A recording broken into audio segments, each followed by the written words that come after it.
यहां तो ये भी समझना होगा कि क्या इंडो पैसिफिक का नया समीकरण बन रहा है, क्योंकि बांग्लादेश में अमेरिका की बढ़ती मौजूदगी, भारत की बॉर्डर सुरक्षा की सख्ती, म्यांमार में अस्थिरता और चीन पर निगरानी सब कुछ बताता है। बंगाल की खाड़ी अब सिर्फ व्यापार का रास्ता नहीं, जियोपॉलिटिकल वॉर का अखाड़ा बनता नजर आ रहा है। यानी ये सब बंगाल की खाड़ी की भू राजनीति का हिस्सा लगता है। अमेरिका इंडो पैसिफिक रीजन में चीन को रोकना चाहता है और इसीलिए बांग्लादेश जैसे पड़ोसियों को अपने साथ ले रहा है। जब बांग्लादेश में हसीना के तख्तापलट के बाद भारत विरोधी भावनाओं का तूफान खड़ा हो रहा था, सोशल मीडिया पर भी चर्चाएं तेज हो रही थी। लोग ये पूछ रहे थे कि क्या मोहम्मद यूनुस ने बांग्लादेश को अमेरिका के हवाले कर दिया? अमेरिका की दिलचस्पी सिर्फ सैन्य है या कुछ और? ये बड़ा सवाल यहां पर खड़ी करती है। अब आपने देखा कि पिछले कुछ वर्षों में अमेरिका ने बांग्लादेश के साथ कई समझौते करने की कोशिश की, जैसे कि ACS कर लें अगर एक्विजिशन और क्रॉस सर्विसिंग अग्रीमेंट है, फिर GSO-MIA है, general security of military information agreement है। अब इन समझौतों से अमेरिकी की जो सेना है, सेना को बांग्लादेश में रसद, मरम्मत और इंटेलिजेंस साझा करने की सुविधा मिलती है। अब पिछले कुछ महीनों में अमेरिकी डिफेंस डेलीगेशन कई बार ढाका भी पहुंचा है और चर्चा यह है कि अमेरिका और बांग्लादेश के बीच लॉजिस्टिक्स एक्सचेंज अग्रीमेंट या LEA जैसा कोई समझौता भी बन रहा है।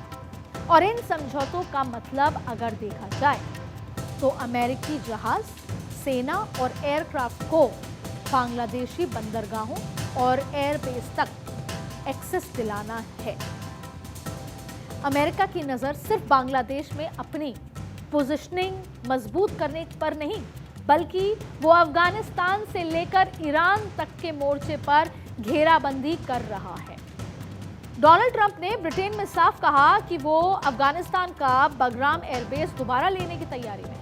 बगराम अफगानिस्तान का सबसे बड़ा एयरबेस है जिस पर अमेरिकी सेनाएं काबिज थी और 2021 में तालिबान का कब्जा करने के बाद अमेरिका को बगराम एयरबेस छोड़ना पड़ा। लेकिन अब ट्रंप की चाहत यह है कि अमेरिका एशिया में अपनी मौजूदगी बढ़ाए। टैरिफ पर जिस तरह से भारत अपने हितों को लेकर अमेरिका के सामने अड़ गया, इससे ट्रंप प्रशासन की चिंताएं बढ़ी। भारत दुनिया की चौथी सबसे बड़ी अर्थव्यवस्था के लिहाज से बढ़ रहा है और हमारी अर्थव्यवस्था लगभग 8% की दर से आगे बढ़ रही है। और ऐसे में अमेरिका अब चीन के साथ साथ भारत की बढ़ती ताकत से बेचैन है।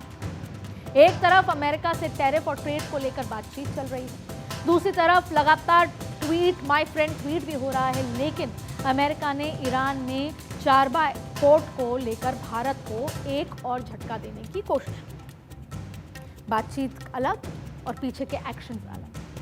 ट्रंप प्रशासन ने ईरान के चाबार पोर्ट से जुड़ी छूट को खत्म करने का ऐलान कर दिया है, जिससे इस रणनीतिक बंदरगाह पर काम कर रहे देशों और कंपनियों पर अब प्रतिबंध लगाए जा सकते हैं। और ऐसे में चाबार बंदरगाह भारत के लिए एक रणनीतिक संपत्ति भी, क्योंकि इसे चीन पाकिस्तान के ग्वादर बंदरगाह का जवाब माना जाता है, तो ईरान की सीमा के करीब से गुजरता भी है। चाबार पोर्ट पर प्रतिबंध से भारत की रीजनल कनेक्टिविटी कमजोर पड़ सकती है। तो अब सवाल यह है कि भारत, चीन, रूस का गठजोड़ मजबूत होने की स्थिति में अमेरिका को क्या क्वाड के कमजोर होने की चिंता सता रही है और इसीलिए वो एशिया के साथ साथ इंडो पैसिफिक में अपनी स्थिति मजबूत करने के लिए दूसरे प्लान तैयार कर रही है। बांग्लादेश में अमेरिका की दस्तक क्या चीन के लिए भी खतरे की घंटी है? कुछ तो कॉन्स्पिरेसी थ्योरीज जो हैं, जैसे मिलिट्री बेस सेटअप करने की बात करना या जो नजर आ रहा है, सवाल ये है कि क्या अमेरिका बांग्लादेश में पैर जमाकर चीन को घेरने की तैयारी कर रहा है? एक तरफ जहां अमेरिका की ख्वाहिश बांग्लादेश और म्यांमार को काटकर खुद का सैन्य अड्डा बनाने की है, तो चीन की ख्वाहिश भी बांग्लादेश में अपना एयरबेस बनाकर अपने स्ट्रिंग ऑफ पर्ल्स को पूरा करने की। स्ट्रिंग ऑफ पर्ल्स चीन की एक सामरिक और आर्थिक रणनीति है, जिसका मकसद साउथ एशिया और इंडो पैसिफिक रीजन में चीन के प्रभाव को बढ़ाने का है। इंडो पैसिफिक रीजन की बात करें तो चीन की घुसपैठ और लगातार सैन्य विस्तार कर रहा है, साउथ चाइना सी में भी आर्टिफिशियल आइलैंड का निर्माण कर रहा है और म्यांमार में बंदरगाहों पर अपनी पकड़ मजबूत कर रहा है। ये सब कुछ चीन की स्ट्रिंग ऑफ पर्ल्स का हिस्सा है।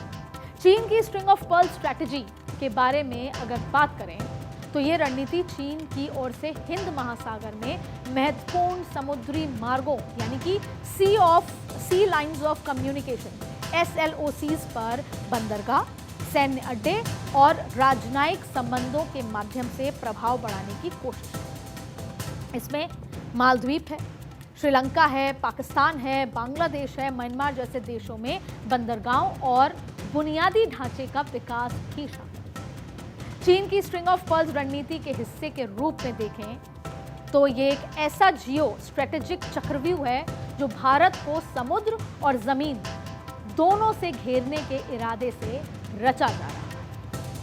अब स्ट्रिंग ऑफ पर्ल्स में पर्ल्स यानी कि मोती किसे कहा गया है वो समझें। दरअसल इसमें से एक है पाकिस्तान का ग्वादर बंदरगाह जो CPEC का हिस्सा है, CPEC जो हम अक्सर कहते हैं, और इस तरह श्रीलंका का हम्बरटोटा बंदरगाह जिसे चीन ने 99 साल के लिए लीज पर ले रखा है। वहीं म्यांमार जहां क्यायुपकू बंदरगाह और कोको द्वीप पर चीन की सैन्य मौजूद है, और इस तरह बांग्लादेश का चटगांव बंदरगाह जहां चीन ने कंटेनर शिपिंग सुविधा डेवलप की, और इस तरह जिबूती, मालदीव, सूडान और साउथ चाइना से भी चीन सक्रिय है। चीन ने बांग्लादेश में $30 अरब से अधिक निवेश कर रखा है। सड़कें, बंदरगाह, पावर प्लांट सब चीन की छाप है। लेकिन अगर बांग्लादेश अब अमेरिका के साथ लॉजिस्टिक्स अग्रीमेंट साइन कर लेता है तो चीन की रणनीति खतरे में आ जाएगी, और चीन के लिए बांग्लादेश एक सॉफ्ट सैटेलाइट स्टेट था जो अब ड्यूअल अलाइन जोन बनता नजर आ रहा है। यानी बांग्लादेश पर चीन की पकड़ ढीली हो रही है और अमेरिका धीरे धीरे उस खाली स्पेस को भरने की कोशिश कर रहा है। शेख हसीना की सरकार अभी तक अमेरिका को संतुलित दूरी से देखती रही, लेकिन अब का ग्रीन सिग्नल मिलता है तो बांग्लादेश भारत, चीन और अमेरिका के बीच एक रणनीतिक जुगलबंदी में फंस सकता है, और अमेरिका का ये कदम बांग्लादेश की संप्रभुता पर भारी पड़ सकता है। और जिस तरह ये यूनुस सरकार अमेरिका को खुला मंच दे रही है, पिछले महीने अगस्त में एक अमेरिकी स्पेशल फोर्स अधिकारी की रहस्यमयी मौत भी हुई ढाका के वेस्टिंग होटल में, फिर टाइगर लाइटनिंग ड्रिल हुई सिलहट में, और अब चटगांव। ये सब एक सीक्वेंस में हो रहा है। ये सिर्फ सैन्य अभ्यास नजर नहीं आ रहा, ये एक मैसेज है इंडो पैसिफिक में अमेरिका की वापसी का। और बांग्लादेश अब सिर्फ रणनीतिक साझेदार नहीं, संभावित लॉजिस्टिक्स हब बनता दिख रहा है। भारत के लिए ये चिंता की बात है, लेकिन भारत को चिंताओं से उभरने में बखूबी वो प्ले आता है। जरूरत पड़ी तो भारत इस कूटनीतिक चक्रव्यूह को तोड़ने के लिए भी तैयार है और उसकी स्ट्रैटेजी बिहाइंड द कर्टन शुरू हुई।